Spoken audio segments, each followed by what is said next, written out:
Seorang anak harus berjuang melawan anggapan keluarga bahwa dia adalah seorang anak pembawa sial menurut kepercayaan mereka. Dia pun membuktikan bahwa dirinya adalah seorang anak yang cerdas dan akan membantu menaikkan derajat keluarganya. Film yang akan saya ceritakan ini judulnya adalah The Rocket yang dirilis di tahun 2013. Semoga alur cerita ini bisa diambil hikmahnya. Langsung aja kita masuk ke alur ceritanya.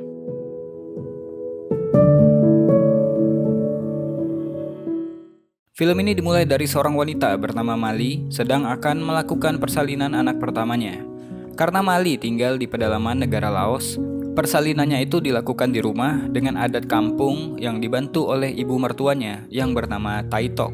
Mereka berdua pun bergembira menyambut kelahiran anak laki-laki yang sehat. Tapi kebahagiaan tersebut langsung berubah menjadi kekhawatiran di saat Mali ternyata mengandung anak kembar. Berdasarkan kepercayaan mereka, jika ada bayi kembar, maka salah satu di antaranya akan membawa keberuntungan dan satunya lagi membawa kutukan kesialan. Tapi ternyata bayi yang kedua meninggal dunia. Hingga akhirnya Taitok menyarankan untuk membunuh bayi pertama karena bisa aja bayi yang bertahan hidup itu yang membawa kutukan. Tentu aja sebagai seorang ibu, Mali nggak mau membunuh anaknya. Akhirnya Mali dan Taitok sepakat untuk menguburkan bayi yang kedua di bawah pohon dan bersepakat merahasiakan hal ini dari Toma, suaminya Mali. Mali kembali meyakinkan pada Taitok bahwa bayi yang hidup gak akan membawa kutukan. Singkatnya 7 tahun waktu berlalu. Bayi yang dibiarkan hidup ini pun diberi nama Ahlo. Saat ini dia tumbuh besar menjadi anak yang sehat dan energik. Ahlo sedang sekali mencari ikan di sungai. Bukan untuk dia makan, melainkan dia jual ke pasar untuk mendapatkan sejumlah uang. Sebagai orang tua, Toma dan Mali bangga karena Ahlo bisa menghasilkan uang di usianya yang masih kecil. Namun sampai saat ini, Toma masih belum tahu Ahlo lahir sebagai anak kembar. Pada suatu hari, mereka mendapatkan undangan dari petugas desa untuk menghadiri peresmian perusahaan pembangkit listrik tenaga air. Karena ingin melihat bendungan yang sangat besar, jadi Mali pun menyuruh Ahlo untuk ikut ayahnya pergi dengan warga desa yang lain. Mereka pun menumpang mobil untuk pergi menuju bendungan tersebut. Di pertemuan itu, para warga desa mendapatkan penjelasan bahwa mereka berencana akan membuat bendungan baru dan beberapa desa, termasuk desa mereka, akan menjadi salah satu lokasi pembangunan. Jadi pihak perusahaan pun menawari mereka untuk pindah dengan keuntungan ketersediaan listrik dan air yang cukup. Karena ini kerjasama antara pemerintah Laos dan pemerintah Australia, para warga pun gak punya pilihan. Sementara itu di luar, Ahlo yang senang melihat bendungan itu pun mengeksplorasi sekitar. Ahlo bahkan sampai naik ke atap bendungan untuk melihat seberapa tingginya bendungan itu. Setelahnya, Ahlo pun bergabung dengan ayahnya di dalam untuk mendengarkan tawaran dari perusahaan. Kabar itu pun Toma bawa ke desanya, dan ketika mendengarkan kabar tentang pemindahan itu, tentu aja Taitok gak setuju karena dia gak mau kehilangan tradisi yang udah mereka bangun berpuluh-puluh tahun. Namun tetap aja mereka nggak punya pilihan lain. Suatu hari, Mali mengajak Ahlo untuk memetik mangga. Rencananya, mangga ini benihnya mau Mali tanam di daerah tempat tinggal mereka yang baru. Karena lokasi tempat tinggal mereka yang baru cukup jauh, Toma dan Taitok menyuruh Ahlo untuk meninggalkan perahu kesayangannya dikarenakan terlalu berat. Namun Ahlo bersikeras untuk tetap membawanya. Karena harus membawa perahu ini, mereka pun akan menempuh rute yang berbeda untuk sampai ke daerah relokasi. Semua barang-barang diletakkan di atas perahu untuk ditarik oleh kerbau. Mereka pun terpaksa harus menaiki bukit untuk bisa keluar dari desa. Di tengah jalan, perahu tersebut tersangkut akar pohon hingga Ahlo dan Mali harus mendorong perahu itu dari belakang. Perahu berhasil naik, dan tiba-tiba dari atas tali perahunya terputus hingga perahunya meluncur ke bawah dan menghentam tubuh Mali. Kepalanya terhantam batu hingga Mali meninggal di tempat. Gak kuasa menahan sedihnya, Taitok lalu membocorkan rahasia bahwa Ahlo adalah anak yang terlahir kembar dan sebenarnya dia harus mati. Kejadian ini membuat Taitok jadi semakin yakin bahwa Ahlo adalah anak yang membawa kutukan. Toma dan Ahlo sama-sama kaget karena mereka baru mendengarkan kebenaran itu. Ahlo pun berlari kembali ke rumah lamanya. Dia gak percaya hal yang barusan terjadi. Semuanya terasa begitu cepat. Namun untungnya, Toma gak termakan dengan omongan ibunya. Mereka berdua tentunya sedih banget ditinggal Mali dengan cara seperti tadi. Keesokan harinya, Ahlo kembali ke bukit tempat Mali meninggal. Di sana dia mengambil selendang Mali dan tidur di atas perahu sambil memeluk selendang ibunya. Tentunya, kepergian orang yang paling menyayangi Ahlo membuatnya sedih banget. Namun hidup harus terus berlanjut. Mereka semua pun setelahnya memakamkan Mali di atas bukit, kemudian melanjutkan perjalanan ke daerah relokasi. Singkatnya, setelah berjam-jam melakukan perjalanan, mereka pun tiba di daerah relokasi. Ternyata daerah tersebut gak sesuai dengan ekspektasi dan janji pihak perusahaan. Daripada menyebutnya sebagai daerah yang layak huni, itu lebih cocok disebut kamp pengungsian. Ternyata, pihak perusahaan gak mengatakan bahwa pekerjaan konstruksi itu belum dilaksanakan, sehingga mereka semua harus hidup di tenda darurat sampai pembangunan rumah selesai. Keesokan harinya, para warga berkumpul untuk bertemu dengan pihak penanggung jawab. Mereka tentunya komplain kenapa mereka nggak mendapatkan tempat tinggal yang dijanjikan. Selain itu, lahan yang disediakan nggak bisa mereka pakai untuk bercocok tanam. Gimana mereka mau mencari makan? Petugas pun mengatakan bahwa perlu waktu untuk menyelesaikan semuanya, namun dia berjanji bahwa pembangunan untuk hunian sudah dimulai. Di tengah-tengah kerumunan orang-orang, ada seorang warga yang menarik perhatian. Dia sengaja membunyikan alat musik seperti ingin mengatakan bahwa dirinya gak mau mendengarkan alasan apapun dari pihak pengelola. Karena gak ada pilihan lain, para warga pun terpaksa harus beraktivitas seperti biasa. Namun karena terbatasnya makanan dan juga mereka belum bisa menanam apapun, Ahlo jadi sering mencari makan di luar. Termasuk gak segan-segan mengambil makanan dari sesajen orang lain di hutan. Di waktu itu Ahlo bertemu dengan seorang anak perempuan. Anak itu bernama Kia, yang waktu itu lagi mengumpulkan bunga liar di hutan. Kia meminta bantuan pada Ahlo untuk mengumpulkan bunga-bunga itu, kemudian setelahnya mereka jual ke pasar. Semenjak saat itu, hubungan pertemanan antara Ahlo dan Kia pun jadi makin akrab. Ketika mereka mengambil air di sungai, Kia menyuruh Ahlo untuk tidak berlama-lama di sana, karena di tepi sungai itu banyak nyamuk. Namun Ahlo yang gak mau disuruh-suruh pun menyuruh Kia pergi dari sana.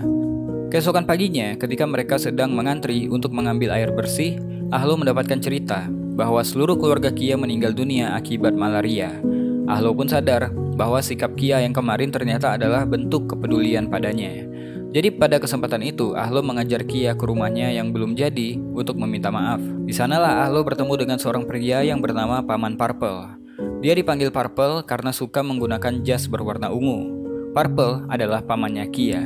Pada suatu hari, para warga pergi bersama untuk menguburkan warga yang telah meninggal dunia. Namun dikarenakan melihat Paman Purple dan Kia berjalan ke arah yang berlawanan, Ahlo jadi lebih tertarik mengikuti mereka. Ketika lagi berjalan bertiga, Ahlo melihat ada sebuah rudal yang belum meledak di semak-semak. Kata Paman Purple, itu adalah rudal Sleeping Tiger bekas perang dulu. Ternyata Paman Purple dulunya adalah tentara dan sempat melawan Amerika di Laos. Karena udah dekat banget dengan Kia, Ahlo sampai-sampai rela memberikan mangga ibunya dan mempercayakan Kia untuk menanamnya nanti. Sebagai gantinya, Kia membawa Ahlo ke sebuah lokasi di mana tanah di sana sangat bagus untuk dijadikan media tanam. Ketika dia kembali, Ahlo pun mengatakan bahwa dia menemukan sebuah lahan untuk dia tanami mangganya Mali. Namun Tomah nggak peduli. Kemudian dia dan Taitok melarang Ahlo untuk bergaul dengan Kia dan juga Paman Purple karena mereka orang yang terasingkan dari masyarakatnya. Namun Ahlo malah jadi marah dan pergi dari sana, kemudian lebih memilih pergi ke rumahnya Paman Purple. Di sana Ahlo bertanya kenapa TV di rumahnya itu tidak bisa hidup. Ternyata rumah Paman Purple nggak ada listrik. Berbeda dengan rumah di seberangnya yang ada listrik karena mereka bisa membelinya. Untuk membantu Paman Purple, Ahlo pun mencoba untuk mencuri listrik di rumah tetangga. Dia hanya ingin membuktikan bahwa dirinya gak terkutuk dan bisa berguna untuk orang lain. TV di rumah Paman Purple akhirnya bisa hidup, namun listrik rumah orang tersebut malah mati. Ahlo pun kemudian dikejar warga yang marah hingga akhirnya dia tertangkap dan dimarahi. Keesokan harinya, Ahlo berulah lagi. Dia memberikan Kia seikat bunga kuning. Namun Kia tahu bunga itu adalah bunga khas untuk pemakaman dan harusnya Ahlo nggak menodai adat istiadat mereka.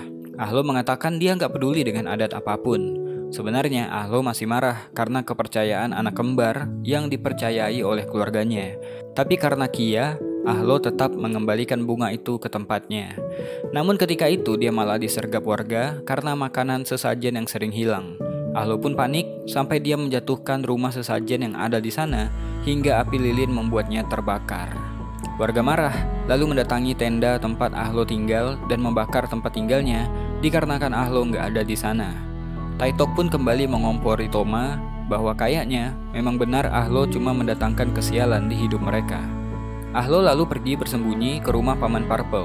Ahlo pun diberikan ucapan selamat karena udah jadi orang yang paling dibenci nomor 2 di desa itu.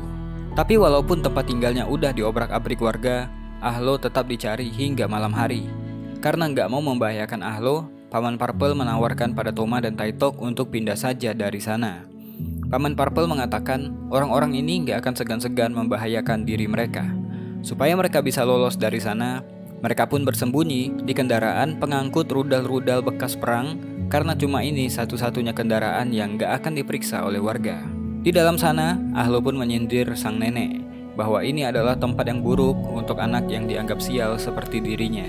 Singkatnya, setelah perjalanan semalaman, mereka pun keluar setelah keadaan aman.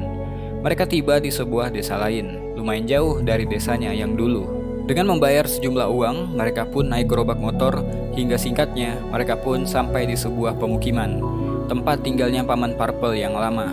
Ternyata pemukiman itu udah ditinggalkan dan hanya menyisakan rumah-rumah rusak yang gak berpenghuni. Apalagi di sana banyak banget bangkai-bangkai rudal yang sengaja dipajang. Ahlo dan Kia pun kemudian bermain kejar-kejaran dan juga bermain kasti menggunakan apapun yang bisa mereka temukan.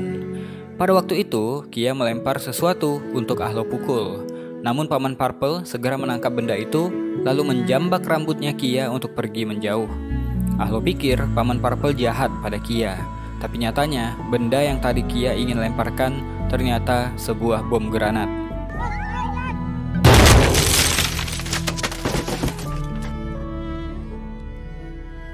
Untungnya mereka berdua selamat. Setelah kejadian itu, Toma menemui Paman Purple dan mengatakan bahwa mereka nggak bisa tinggal di sana dikarenakan berbahaya. Jadi besok mereka memutuskan untuk pergi ke desa yang lain. Keesokan paginya, Paman Purple malah menyuruh mereka semua pergi karena dia terlalu mabuk. Karena nggak bisa meninggalkan Paman Purple, Toma pun membawanya menggunakan gerobak.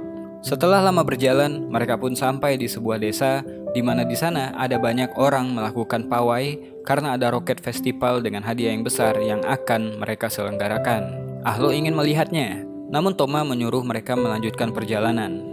Ketika lagi bersantai di sebuah lahan kosong, mereka didatangi oleh kepala desa. Mereka diberitahu kalau nggak bisa tinggal di situ. Kepala desa pun menyuruh mereka menikmati festival perlombaan roket di desanya. Setelah itu Toma dan keluarganya harus pergi dari sana.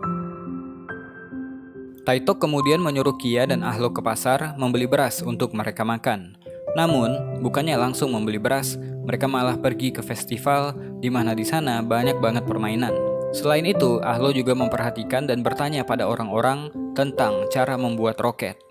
Ahlo ingin berpartisipasi membuat roket karena dia ingin mengincar uang hadiahnya sehingga mereka bisa membeli sebuah lahan di sana. Singkatnya, mereka berdua pun kembali, namun bukannya beras yang dibeli, Ahlo malah membeli bubuk mesiu dan mengatakan dia ingin membuat roket. Awalnya dia dimarahi, tapi karena bahan-bahan udah terlanjur dibeli dan juga hadiah dari lomba itu bisa mereka gunakan untuk membeli lahan di sana, akhirnya Taitok pun setuju. Tapi Toma yang harus membuat roket itu dan dia melarang Ahlo untuk berpartisipasi. Ahlo memohon pada Toma untuk membujuk si nenek, tapi Toma malah diam saja. Ahlo pun kecewa dan mengatakan akan membuat roketnya sendiri. Di hutan, Ahlo mengambil sebuah batang bambu untuk roketnya. Kemudian ketika kembali ke hutan, Ahlo menemukan rudal Sleeping Tiger yang belum meledak. Ahlo pun berpikir mungkin isi dalam rudal itu bisa dia manfaatkan untuk roketnya. Dia pun berusaha membuka tutup rudal itu dengan segala cara, namun gak berhasil. Karena terlalu sulit, Ahlo pun melemparkan batu ke rudal itu lalu pergi dari sana. Untungnya, Ahlo udah menjauh duluan karena setelahnya rudal malah meledak dan membakar kebun bambu. Ledakan itu pun membuat kelelawar takut dan terbang di langit. Karena hal itulah, Ahlo jadi kepikiran untuk menggunakan kotoran kelelawar. Dia pun meminta tolong pada Paman Purple untuk mengantarkannya ke goa kelelawar. Dengan sebotol alkohol sebagai upahnya, Paman Purple pun setuju. Dalam perjalanan mereka ke goa, Paman Purple pun memberitahu resep-resep untuk membuat bahan bakar roket yang bagus dan juga cara mencampurkannya. Paman Purple membagikan pengalamannya pada Ahlo. Untuk amonia, Paman Purple menyuruh Ahlo untuk buang air kecil di atas campuran bahan yang udah Ahlo buat. Amonia dari urin akan memperkuat daya ledaknya, kata Paman Purple. Setibanya di depan mulut goa, Paman Purple nggak mau masuk ke sana karena dia kecapean dan mabuk. Jadi Ahlo pun memutuskan untuk masuk sendirian ke dalam goa. Lumayan lama Ahlo mengumpulkan kotoran kelelawar dan dia simpan di dalam karung yang dia bawa. Setelah keluar goa, Paman Purple udah nggak ada. Di tempatnya menunggu tadi, Paman Purple meninggalkan bahan-bahan untuk membuat roket serta fotonya ketika masih kecil. Ternyata memang benar, Paman Purple dulunya adalah tentara Laos. Bahkan masih kecil, dia udah pegang senjata. Bukti bahwa pengalamannya soal rudal bukanlah isapan jempol. Sementara itu, Toma juga sedang membuat roketnya dengan bahan-bahan yang udah dibeli Ahlo tadi. Toma mendapatkan tekanan dari Taitok bahwa dia harus menang di kompetisi ini. Di tempat terpisah, Ahlo memulai untuk membuat roketnya. Dia mengingat dengan baik instruksi dari Paman Purple. Hingga pada suatu kesempatan, Ahlo menguji campuran bahan bakar yang udah dia buat. Namun bukannya ledakan yang ada, tapi malah mirip kentut.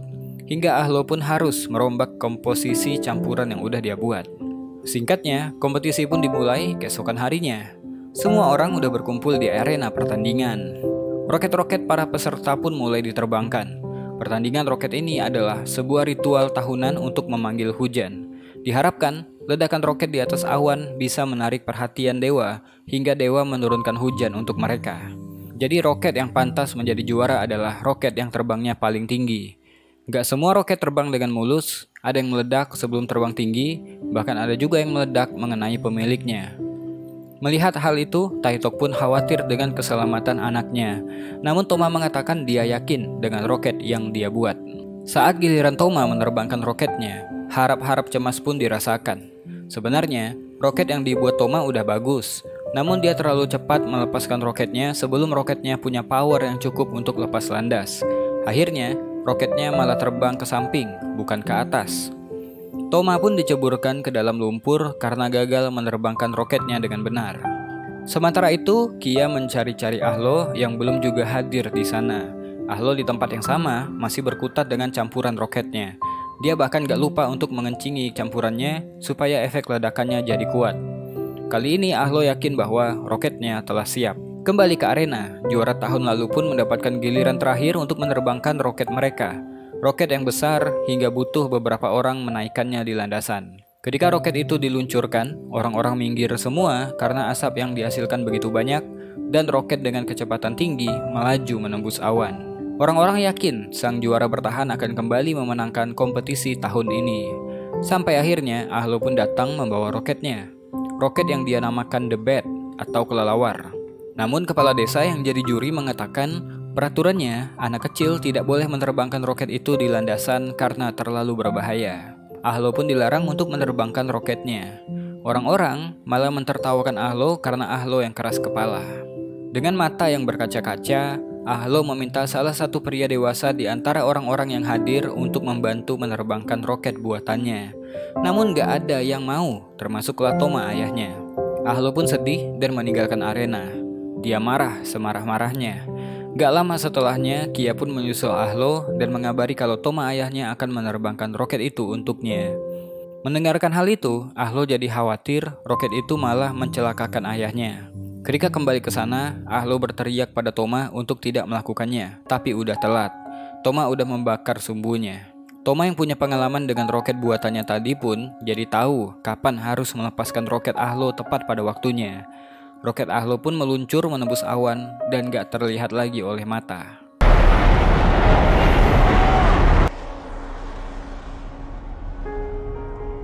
Juri udah siap memberikan penilaian, namun nilainya gak sebagus roket sang juara bertahan. Tapi pertunjukan belum selesai. Orang-orang bersorak ketika roket meledak memperlihatkan warna-warna yang indah.